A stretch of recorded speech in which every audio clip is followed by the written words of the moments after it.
Na Gospodarski zbornici Slovenije je 10. novembra 2013 potekala transportno-logistična konferenca in nacionalna delavnica projekta ITS Adriatic Multiport Gateway, program TEN-T, z okroglo mizo o prihodnosti slovenske logistike in njenem doprinosu k razvoju regije. Logistika in transport v Sloveniji imata pomemben razvojni potencial, veliki investicijski projekti pa predstavljajo priložnost za zagon širšega gospodarstva. To je priložnost, ki jo ne smemo zamuditi, skratka povezovanje slovenske prometne in logistične infrastrukture, vključevanje slovenskega prometa v ključne evropske koridorje je naša nujnost. Tako kot je naša nujnost, da gradimo kopensko infrastrukturo s poudarkom na železnicah, na železniški infrastrukturi, kajti drugi tir konkretno je kisik za Luko Koper. Luka Koper se ne more razvijati znotraj luške ograje, kajti mi smo izjemno pomemben člen v logistični verigi na poti tovora do končnega naročnika nekje srednje in vzhodne Evrope, se pravi na naših zalednih tržiščih, v katerih so gospodarstva odvisna od dnevnih prekomorskih dobav.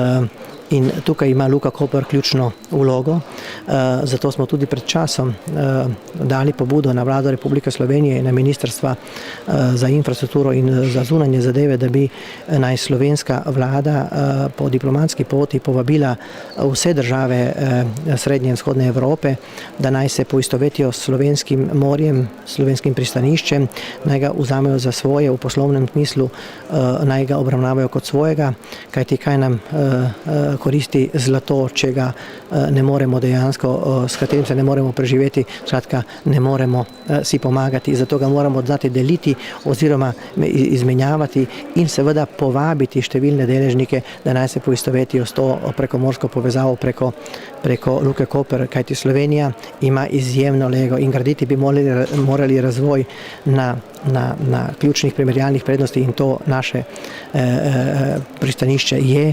Ob potrditvi evropskega proračuna za financiranje naložb v vseevropsko transportno omrežje za obdobje 2014 do 2020, ki vključuje 23,2 milijard evrov za transportno infrastrukturo, se postavljata ključni vprašanji, kakšna bo v prihodnje vloga slovenske transportne logistike v evropskem prostoru in ali bomo znali izkoristiti lego na mediteranskem in baltsko-jadranskem koridorju. Mi dejansko kot pristanišče Koper nismo namenjeni zgolj za slovenski trg in nismo samo okno v svet Slovenije, temveč okno v svet večjega dela Evrope, to se pravi držav srednje in vzhodne Evrope, s poudarkom na Avstriji, ki je naš izjemen partner.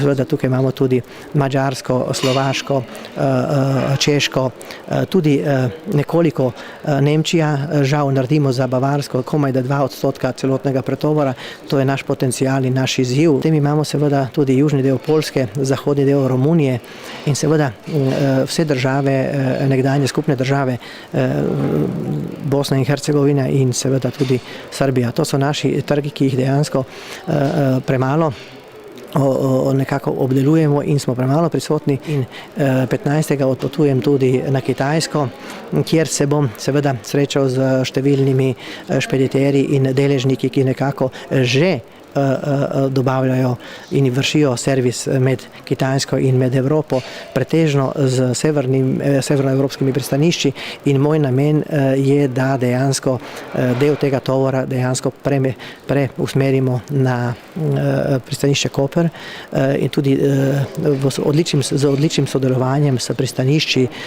severnega Jadrana v združenju NAPA si bomo prizadevali, da bomo delali več na skupni promociji destinacije kot take.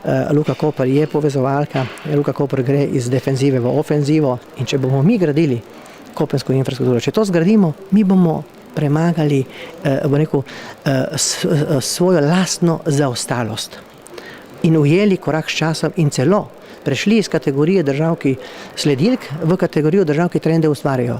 To znamo, zmoremo in hočemo. Zato tudi v Luki Koper, ker se zavedamo družbene odgovornosti, ker se zavedamo, kaj pomeni trajnostni razvoj in ker se zavedamo urejenosti in varnosti našega okolja, vzpostavljamo kontakte tako za srednjo tehnično šolo v Kopru, tako za univerzo na Primorskem, tako za univerzo v Ljubljani, predvsem z fakulteto za pomorsko in promet. In tukaj je naša moč, da imamo generatorje znanja in generatorje razvoja skupaj in tukaj je dejansko prava sinergija. Eni brez drugih ne moremo in jaz sem prepričan, da s takim delovanjem, kot sem ga vzpostavil v zadnjih nekaj mesecih v Luki Koper, Luka Koper gre samo naprej in z njo tudi država in vsi skupaj bomo uspešnejši.